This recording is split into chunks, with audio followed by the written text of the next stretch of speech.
What's good, people? Welcome back to Pros Only Sports and welcome back to another episode of United State of Mind. You're here with myself, Roland. Look, I wanted to make another video here today to discuss whether I think Harry Kane should join Manchester United. We all know that the transfer window has just shut. We're looking for a striker, permanent solution to the striker position going into that summer window. And I really wanted to discuss whether Harry Kane was the right candidate to fill that role.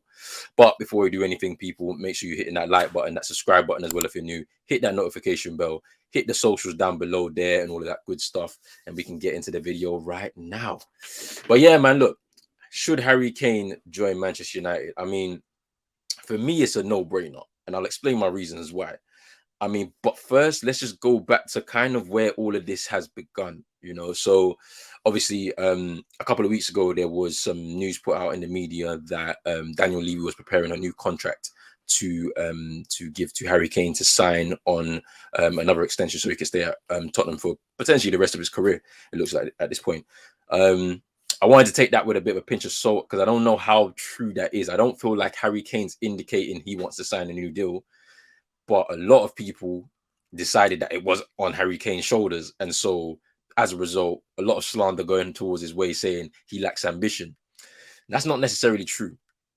I feel like the contract offer, if indeed it is true and it's not a rumor, is coming more from Daniel Levy and the Tottenham board side. They have an asset there, the biggest asset at their club. And you got to tie him down to an extension if his contract is running out, because you don't want to lose that asset for free. So obviously that's going to come from their side. I don't necessarily think it's coming from Harry Kane's side. Now, the people that were attacking him and saying he lacks ambition because he wants to sign on at Tottenham, that's not necessarily true as well, because I feel like if you've played football or any sport at any level, you want to win. If you're an ultra competitive person, like a lot of footballers are, I would hope all of them are, they want to win. Now, that might not necessarily happen in all aspects because you can only have one winner, but you're going to try your hardest to win. And I feel like Harry Kane does that regardless. You see the stats, right? Like, he's a goal scorer and he scores a lot of goals. He tries his best. It's not his fault that the team around him isn't good enough or hasn't been constructed well enough to be able to give him the platform to propel them into success.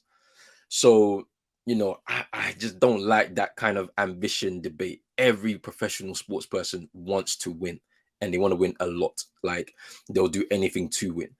Now, that kind of brings me on to where we kind of find ourselves now with the Harry Kane situation. So I believe he signed his last contract in 2016. I believe it was.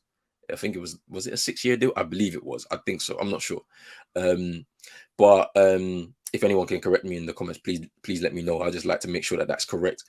But yeah, he signed that contract, and I feel like when he signed that contract, there's a few factors that kind of surrounded that. So I think on one end, from the playing side, you've got a Spurs team being constructed by Mauricio Pochettino that's actually doing pretty well, and maybe he's looking towards the future and saying to himself, we've got something here. We've got a really good manager. We've got a good young team. If we continue on the same trajectory and improve season on season, we could potentially find ourselves, challenging for a title, getting into some trophy conversations and whatnot. So that's one side of it.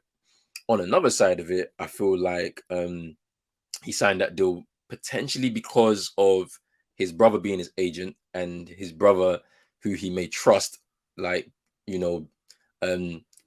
advising him in the correct way. I believe maybe Harry Kane was ill-advised in terms of signing that contract because, from a playing perspective, Harry Kane may have felt that, yeah, I can potentially see myself propelling this team into success in the near future. Maybe his brother would have echoed that argument from Harry Kane. From his brother's perspective, obviously, you're an agent, and with Harry Kane only being, his brother, him being his only client, he's thinking, I've got to get him the best deal for him and myself as possible. Because you got to think of it from this perspective, where if that's my brother, I've got to make sure that I get my family the best deal possible. When you break that down even more, as an agent, he takes a cut from whatever happens, and in terms of a very good financial package, and then that impacts his family. So Harry Kane's nieces and nephews are going to get looked after from the money that he signs from this contract, and the bonuses and all of these types of things. So from that perspective, I understand why they would have kind of conversed, and then it was in agreement that Harry Kane should sign that contract.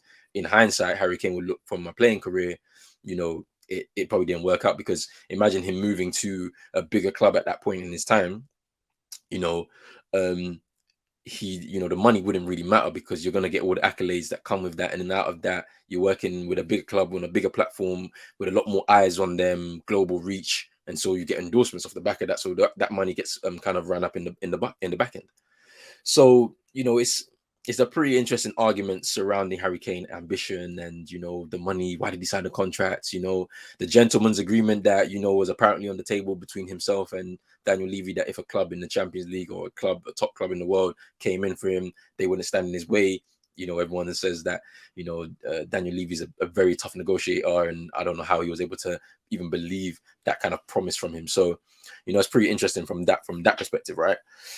Now, why should Harry Kane join Manchester United? For me, I believe he's the best choice, the perfect choice to come into this team. When you look at this current team right now, we have a lot of players in there that are primed and ready to win now. So you look at the likes of Casemiro and Varane, for example. They're proven winners.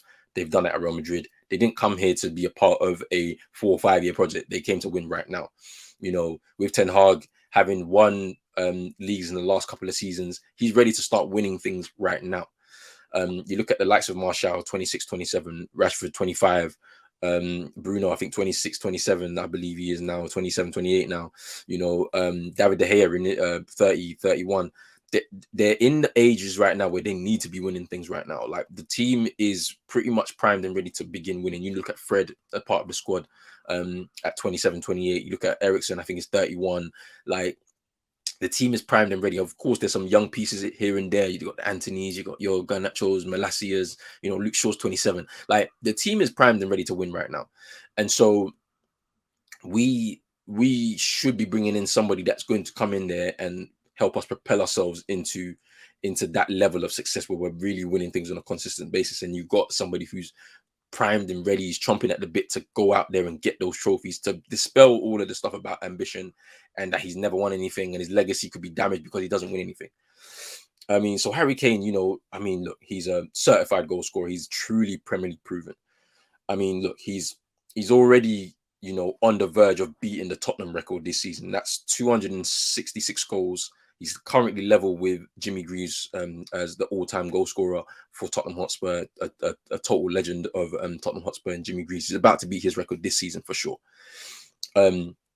He's got 199 goals in 300 Premier League games. Like, I believe Alan Shearer's record is 250 Premier League goals. Someone, please correct me if I'm wrong in the comments. I'm not too sure. I believe it's 250 goals by Alan Shearer. Harry Kane will break that. If he stays in the Premier League, and let's say, even if he stays at Spurs, if he stays within the Premier League, he'll beat that record. Now, that is the mark of a truly Premier League player. Somebody that is also scoring goals, and obviously we know how goals are a currency. This guy is at that level, number one in the Premier League right now. Like, the fact that people question him and say his legacy is going to be damaged off the back of that alone, to be able to do that from the position that he started from, where when he started his career at Spurs, I don't think anybody was that sure that he'd be able to do something like that, and he's about to do it. So, I mean, from that side as a player, Harry Kane, you've got to bring him in off of that alone. Now, the reason why I say that is because, United over the years, our most successful teams have always had a recognized goal scorer.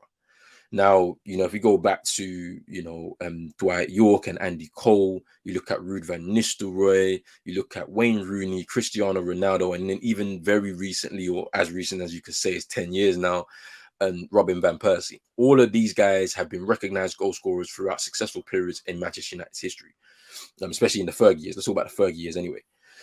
And then obviously, you could throw in some names in there like Cantona, Mark Hughes, and all of those types of stuff there. But like, you look at those players, those were recognized goal scorers that were scoring on a consistent basis for Manchester United, title winning teams, Champions League winning teams, FA Cup winning teams. And we've lacked that over the last 10 years. We've had players that have taken the mantle and, scored a lot of goals for the team, but the team haven't performed very well because it's not been constructed in a particular way to help us kind of get the success that we need on the pitch. I think the last person that you could say was a good recognized goal scorer that came into the team was Lukaku, and we all know how that fell apart.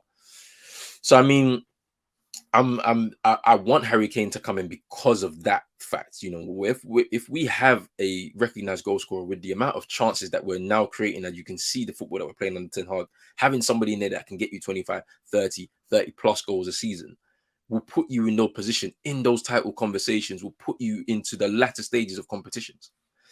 So I mean, you know, there's that on that side. Now, I mean, ultimately, I think if we bring him in, there's going to be a big cost attached to it. Hopefully, the ownership situation changes, and then um, we can actually spend the money at will potentially. You know, obviously in the realms of financial fair play and then the structure of the business and all of that. Hopefully, we can bring him in without even batting an eyelid at the cost, right? Hopefully, we can. Hopefully, also it's also important to note that we get a good chief negotiator to come in there and try and drive the price down a little bit.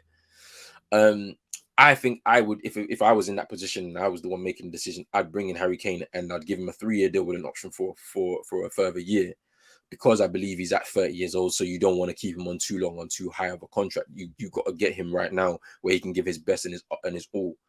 Um, should we be wary of the injury problems that he's had over the last few years? Yes, you should be wary of that. But then it's also important to also, I think, bring in a young understudy, somebody who's a bit more of an unknown gem, someone that is not really well known of, but has a prolific record at the level that they play in at.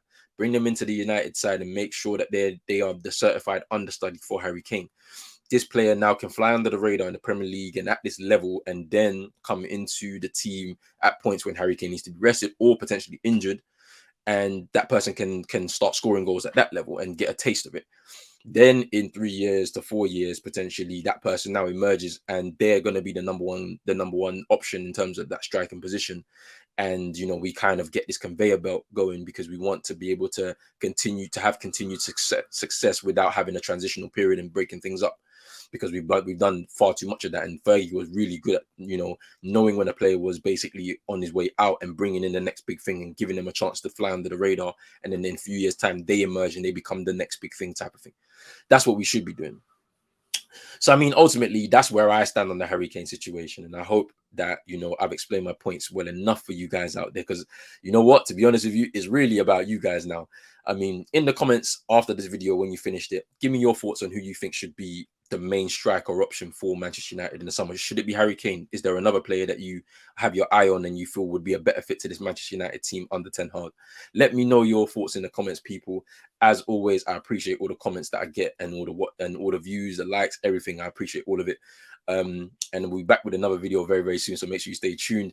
Make sure you're hitting that like button, that subscribe button as well if you're new. Hit that notification bell. Follow the socials down below and all that good stuff right there. And I'm out, people. Peace.